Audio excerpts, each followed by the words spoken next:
Hi everyone, I'm Dan Albers and welcome to the Lion Review. Today's show is being taped on Wednesday, August 26th. And today's show we're going to be talking about last year's season, which was 5-5. We'll also talk about the new recording coordinator here, Kyle Prosser. And we'll get into a little bit of some of the scrimmages and everything. And joining me right now is the coach of the Mount St. Joe Lions, Rod Huber, and the coordinator, Kyle Prosser. Thanks for joining us. Appreciate it. Thank you for having us. Let's get a little bit into last year. We'll talk a little bit about that. You guys ended up finishing with a 5-5 record, and it seemed like you guys had a little trouble at the end finishing some games. Just get a little bit in some of last year. Well, we're a younger team than we'd been in for several years at the College of Mount St. Joe, Dan, and I think it showed. The kids gelled a little bit as we went through. We got the injury bug early against Wilmington College in the opener. We lost our starting tight end from Colerain, our starting free safety from Glen Estee, and our starting offensive tackle from McNick. And I looked at Vince Soriano and said, "Hey, Vince, pull your boots up. It's going to be a long year." We just lost 3 starters in the opener, so it gave some young kids an opportunity to play. I thought everybody hung in there well. If you look at the record, we're 5-5, but we lost 1 by 1, 1 by 6, 1 by 7. So you're 14, 20 points away from being 8-2. But like I said, the kids hung in there, the coaches hung in there. We got better as a team because I think it made us a little bit stronger. But everybody's back and we're healthy now. We'll see what happens. Well, I was talking to Coach Soriano at your picnic there a little bit, and he said you guys were having putting the kids through some tough practices, and you made them run a lot because of the fourth quarter issues, maybe. Sure. Well, I think that's part of it, but we had some young players that needed to be tested, and I told the players the last day of training camp, "Hey, I've been the head coach now for 10 or 11 years, and without a doubt, that was the toughest training camp we've ever put together. We conditioned extremely hard. We went to the weight room every other day. We live tackled for the first time in many years. We feel like we're old enough now and mature enough now to have an NFL-style practice where you don't take guys down quite as much as you do at the high school level. But we went live, 30, 40 minutes a day since we started, and I think it'll pay dividends in the end. But we needed to do that. As Vince Soriano said, we had to do what we had to do to find out who was going to play and who could play. So it was a tough camp, but it's over now. School started Monday, and everybody's smiling. You guys have always been, for 2 years there, 2 or 3 years, you guys were like the main people in the conference. You guys were always on the top there. Yeah. What do you think that it was that got some of the other teams to catch up to you guys finally? Well, I think the conference itself has gotten stronger. I mean, I think, if I'm not mistaken, Franklin was 8th in the country last year, and they beat us by 6 points. Rose-Hulman's came a long way. Manchester's came along. Defiance has come a long way.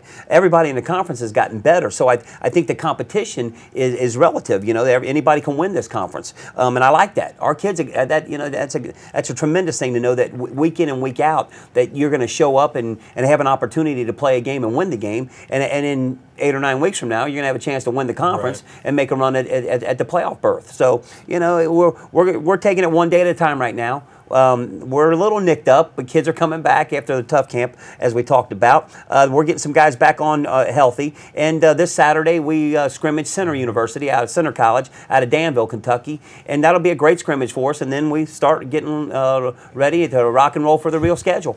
It says something about the program that you've built, too, is that you had an off year last year, but in the preseason poll, they had you finish in second. But still, I mean, that still shows the respect that they have you, having that you guys have had a down year. Well, the polls are for the poll readers. I'm not a big poll guy. I didn't know that we were picked second in the preseason, to be honest with you, until someone told me. I'm not a big internet guy, but that's a compliment to the kids. I've been there a long time, 20 years, and I've been there when we were 0-10. And you mentioned 5-5 as being off year. I remember years ago when 5-5 was a Super Bowl championship type of season. So we've come a long way. We're not where we want to be yet, but we're flattered that despite a 5-5 team last year, that people think we can come in second.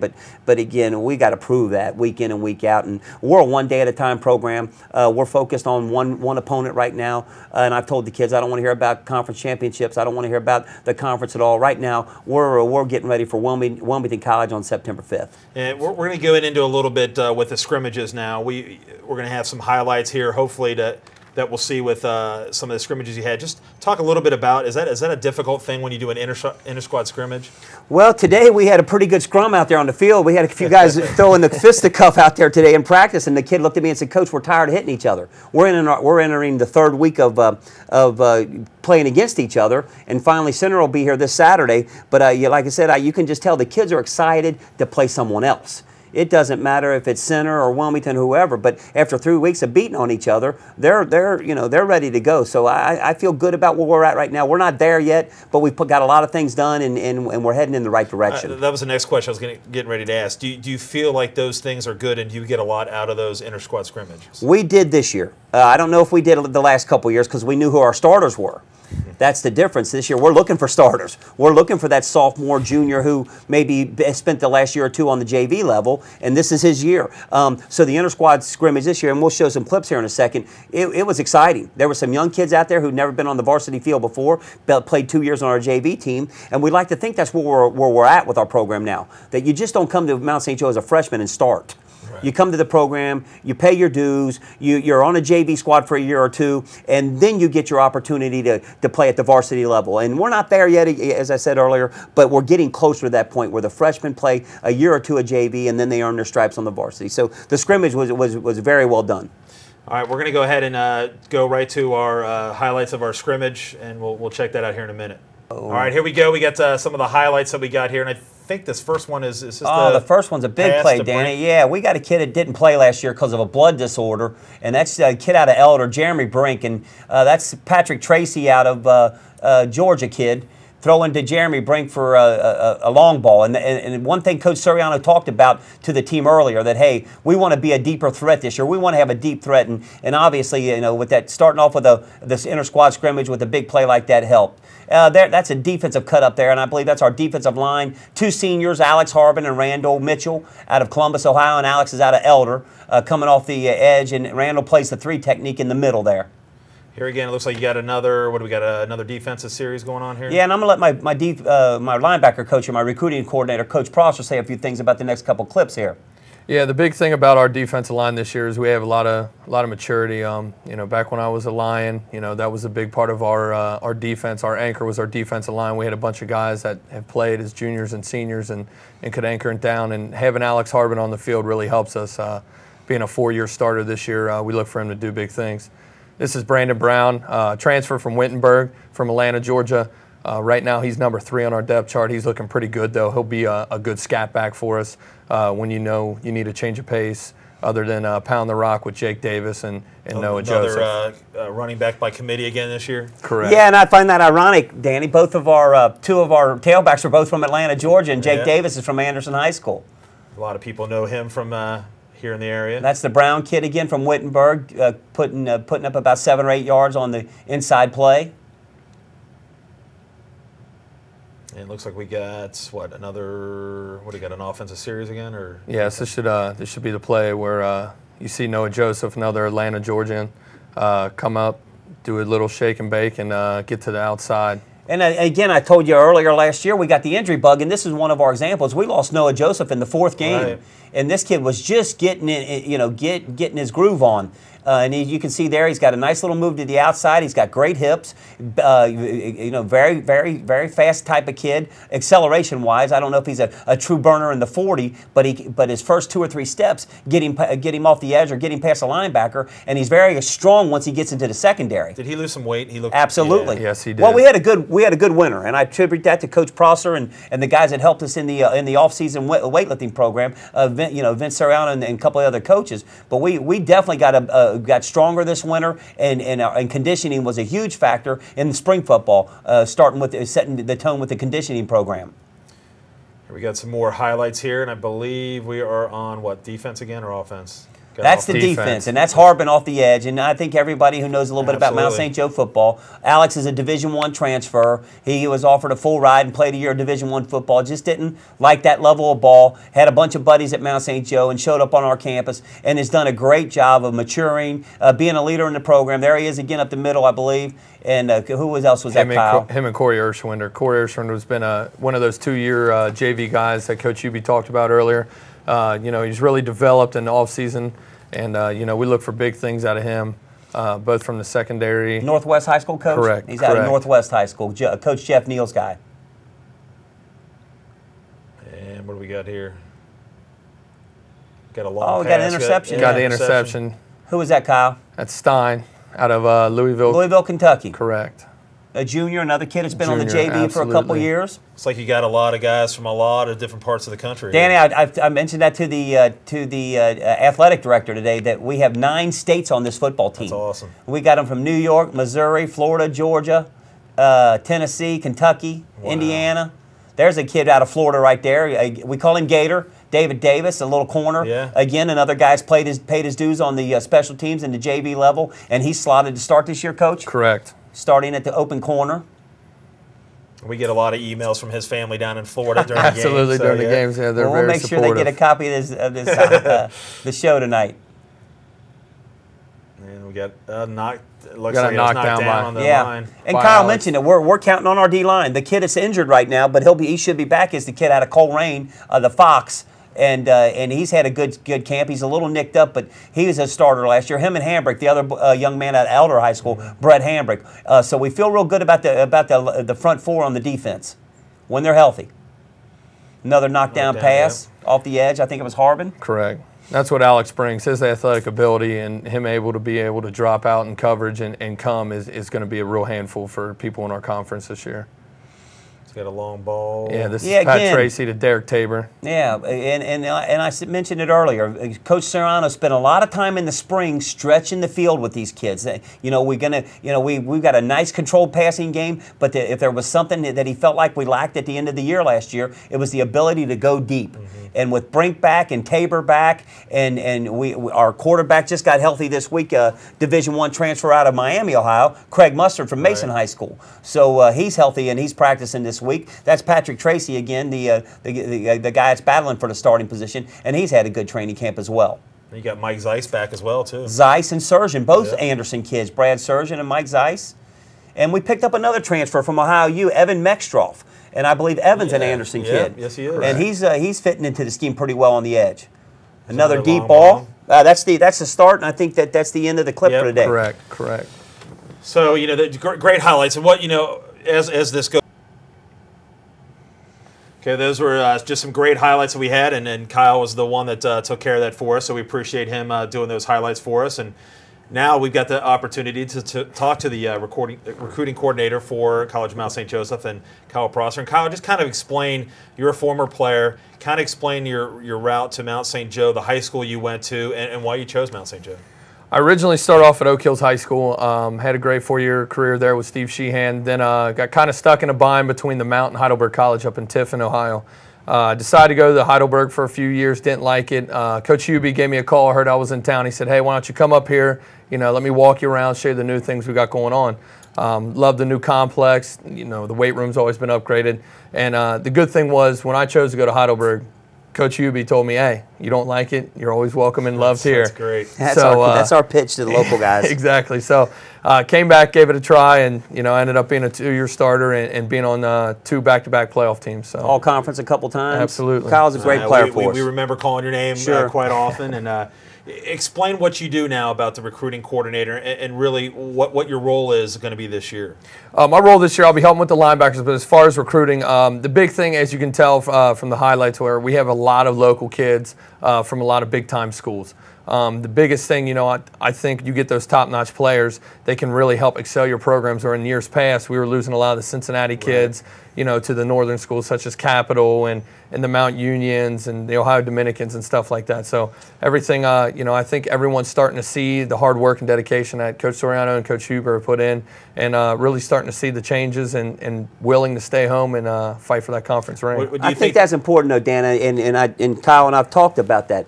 We must win the backyard. Now, I mentioned earlier we have 9 states on our football team, but we know who we butter our bread with. We butter our bread with inside 275. So I've given Kyle the charge that, hey, let's start in the backyard and make sure that we're still covering our areas. We, obviously we recruit Indianapolis, Louisville, Kentucky, Louisville, Lexington, Columbus, and Vince goes all the way out to Martins Ferry where he's from. Absolutely. So we cover 3 or 4 hours of the campus, but again, we know where the players are that are going to help us win games week in and week out, and that's one of Kyle's goals to win the local kids. Well, do you obviously that's got to help that you are a former player. When you come out and saying, "Hey, I went there, I tried to go away," that's really got to help you when you're getting the recruits. Yeah, that's right. And a lot of big things is I started at a Catholic grade school, and going to high school, I jumped to the public system. Well, that just allowed me an opportunity to make more friends, both from the public schools and the Catholic schools, and being with half these guys and seeing now that some of my former teammates, Evan Dreyer, down at he's coaching a high school now.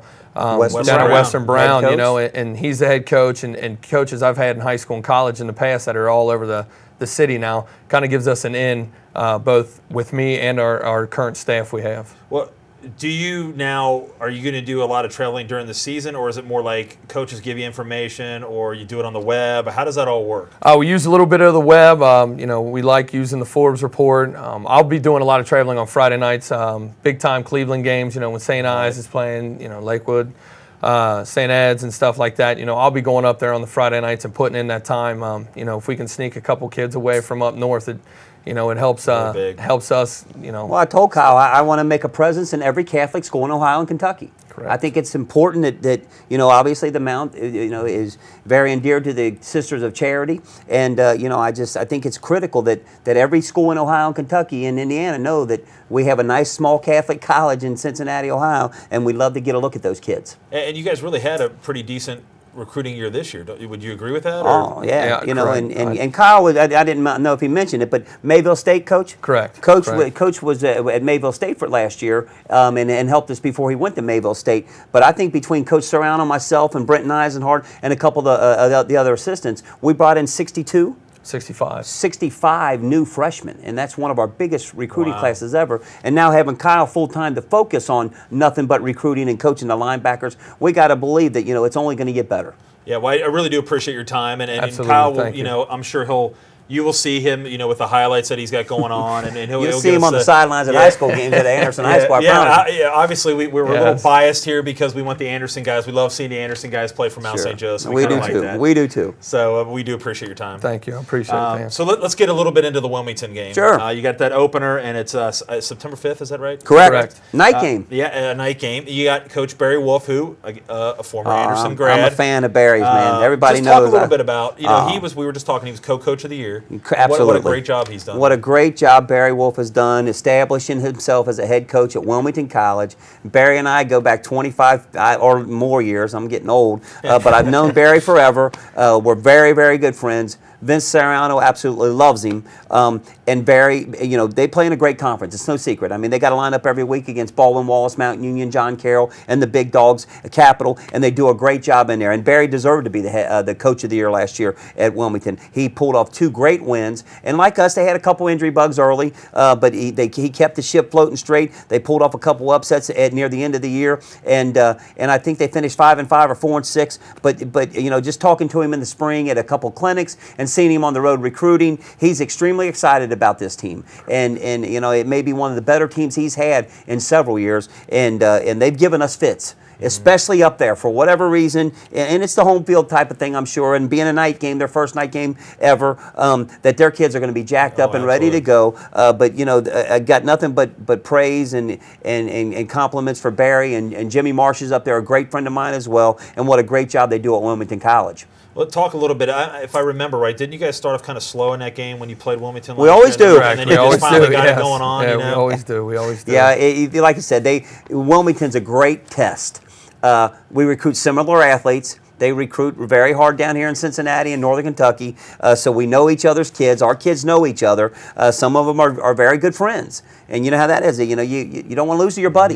You got to hear about it on Christmas break. You got to hear it on the spring trip to Florida.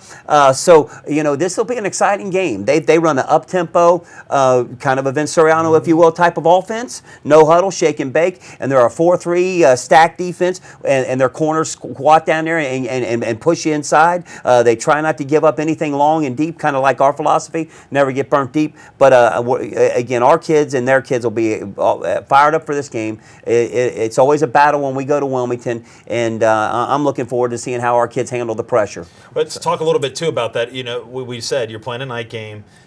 You're going to Wilmington to play your game. You'd rather obviously play at home. What a challenge is that it's going to be for you guys to play on the road? Well, we've you know, knock on wood, we've been a decent road team.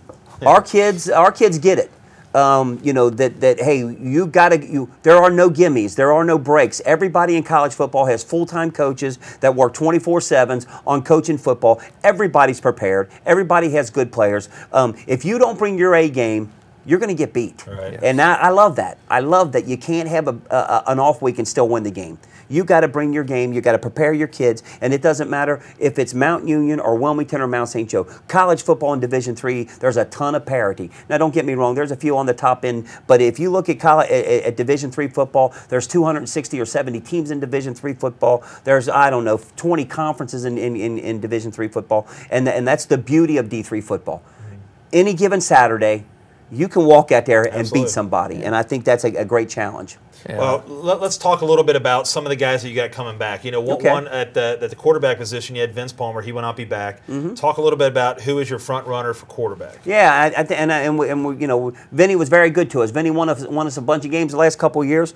This is his last year of school. He's concentrating on academics and moving on. We brought a transfer in. I think I mentioned earlier from Miami, Ohio. He was via Georgetown University, Kentucky. Craig Mustard. 6'2", 210, throws BBs, very strong, had a very nice spring. Learning Coach Soriano's system, and we're excited. You know, like I said, he just finished his summer school to regain his eligibility. He did a great job in summer school. He's had a good off season, and so we're looking forward to seeing. But again, here's a young man who hasn't played in 2 years. The other kid that I'm just tickled to death with is Patrick Tracy. Yes. Patrick is a young man whose father, he grew up in football. His father's a defensive coordinator at University of South Florida down there. Really? He was at University of Cincinnati. The past couple of years. But Patrick understands the game. Patrick knows his role, and if he has to be called upon to be the starter, he'll be prepared. If he has to be called upon to be the backup to Mustard, he will be prepared. And I think that's what a quarterback needs to be, ready to go at any time. Well, you know, it's funny about that. The people here in Anderson probably know Mustard because Anderson had that 27-game winning streak, and he ended up beating Anderson. Oh, I didn't realize that. Yeah. Yes. So I'm sure Vince realizes. That's one of the names that people in Anderson probably remember that because he ended up beating him. Nah, he's an athlete. He's a pure athlete, and he's a pure thrower. And you got offensively, I know you got Jake Davis back. Sure, we got 3 tailbacks, and we talked about them on the highlight reel. The 2 boys out of Atlanta, Noah Joseph and Brandon Brown, and Jake Davis, and 4 freshmen that are pretty good.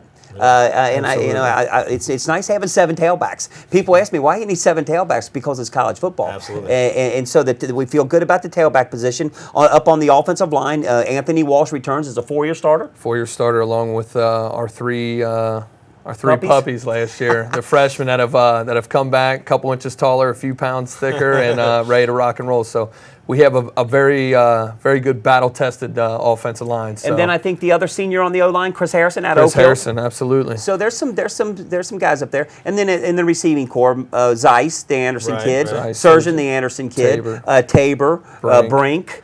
And a host of young guys that you know, again, they have been in our JV system for 2 or 3 years, and so there's 10 or 12 kids out there that can play. Yeah, I think the people that listen to the broadcast get really sick of me because I always make up mention of Anderson kids. I think they really get sick of that, so it's all right. I have to watch that. But go on the defensive side and your kicking game. Kind of explain some Coach, of talk a little bit about the defense. Defense, like I said, our strong points are defense line. We have Alex Harbin back. He's a 4-year starter. Robert Fox, who was a 2-year player up at Ohio Dominican. He'll be a junior this year, actually, for us on the defensive line. Our linebackers, who I think the best part about our linebacker core is they were battle tested.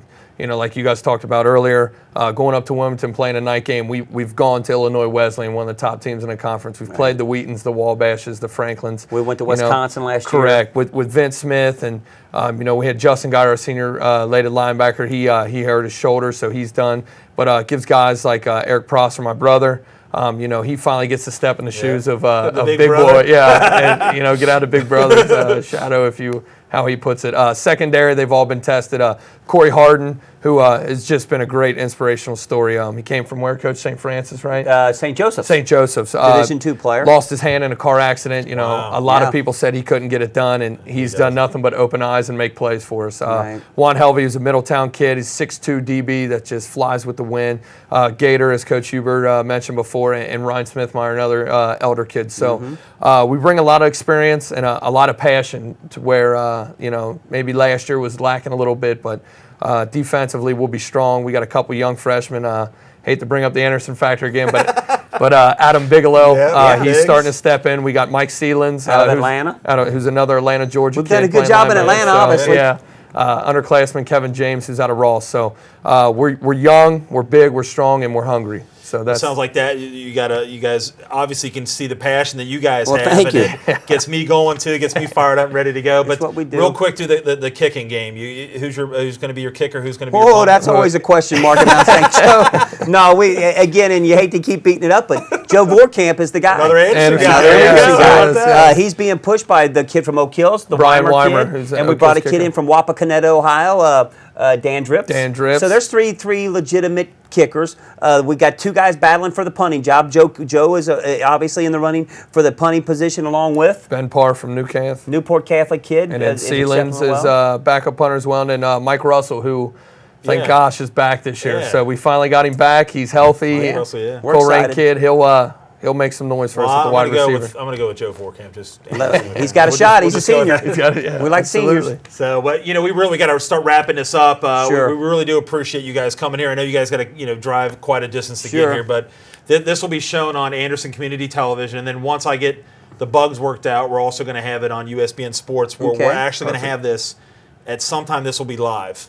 So everybody will get to see this live, and then we'll also have it archived so people Okay. can see it at a later date. Excellent. And hopefully we'll get all the bugs worked out with that.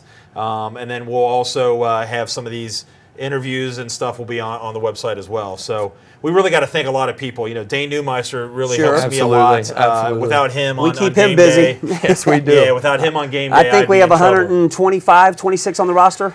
Biggest team I've ever had, Dan. Finished today at actually 131, Coach. 131. Yeah, 131. and just he does a great job. He really thanks to does on Dane, game absolutely. day. And then really our set just looks phenomenal. Thank and you. we got to Thank thank you. Sandy Searcy and Natalie Maxwell. Sherborne Solutions. Yep, do a great job. This just really looks phenomenal. Makes us actually look pretty good up here. Thank you. So we got to thank them for that, and everyone here at the station, all the work that they do. Well, they do a Shane, great job Andy, here. everybody helping us out. And Kyle, we got to thank you for appreciate for it, man. Thanks a lot, brother. Appreciate for your it. highlights. We appreciate Absolutely. that. And our newest member who is not here today, your daughter Jill, will Oh, be helping wow. us Yes. out. So She had a class. She had a class tonight. She was excused for today, but Okay. she's going to help us out too. Sure. She'll be co-hosting. Yeah, that's so. her dream to be on ESPN, so we'll see how it goes. Yeah, so see how we get. So we appreciate all the help, and don't forget that you can watch all the games on USBN here. Hopefully, we're going to have it ready to roll by the first game or the 12th. The 12th, that's our Yeah, first home first game, home Lakeland game. University out of Wisconsin. And also on that website, you'll be able to have video, audio. We'll have photos. We'll have polls. We'll have news stories. We're going to try to have it all this year. So hopefully we'll get all the bugs worked out, and we really appreciate you guys joining us today. Dan, a lot, Dan. thanks. Great Appreciate having it. us. All right, so for Dan Albers, Rod Huber, and Kyle Prosser, you've been watching the Line Review here on Anderson Community Television.